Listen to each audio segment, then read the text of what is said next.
মার্কিন president Donald Trump জানিয়েছেন বই পড়ার জন্য তার হাতে খুব বেশি সময় থাকে না, তবে তিনি নিয়মিত সংবাদপত্র পড়েন বলে জানান।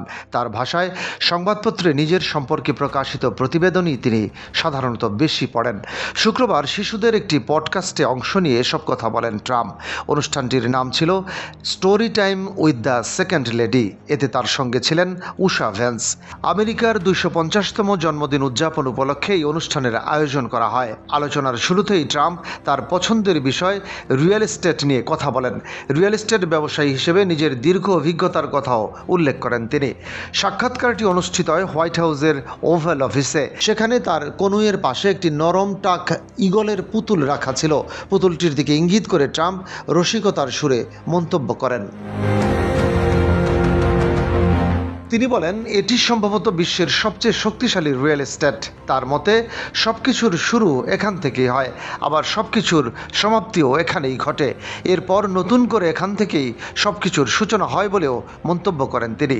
আলোচনার এক পর্যায়ে বই পড়ার অভ্যাস নিয়েও কথা বলেন ট্রাম্প। তিনি জানান, ব্যস্ততার কারণে বই পড়ার জন্য খুব বেশি সময় পান না, তবে সংবাদপত্র পড়ার চেষ্টা করেন নিয়মিত। বিশেষ করে নিজের সম্পর্কে লেখা সংবাদগুলোই তিনি বেশি পড়েন বলে জানান।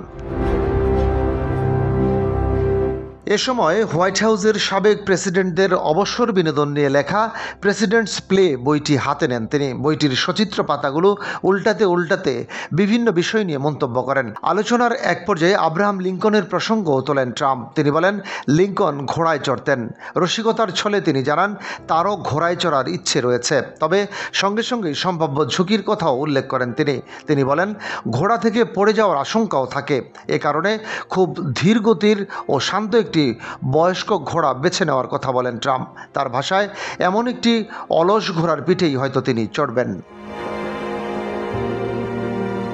আলোচনার শেষ দিকে নিজের ওজন নিয়েও হাস্যরস করেন মার্কিন প্রেসিডেন্ট। তিনি বলেন, সাঁতারের পোশাকে তাকে ভালো দেখায় কিনা তা তিনি জানেন না। আরও জানান, অনেক দিন ধরেই তার কোনো সাঁতারের পোশাক নেই। এর কারণ হিসেবে তিনি নিজের ব্যস্ততার কথাই তুলে ধরেন।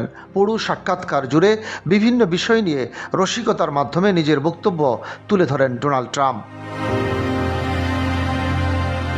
ডেস্ক রিপোর্ট, বাংলাবাজার পত্রিকা।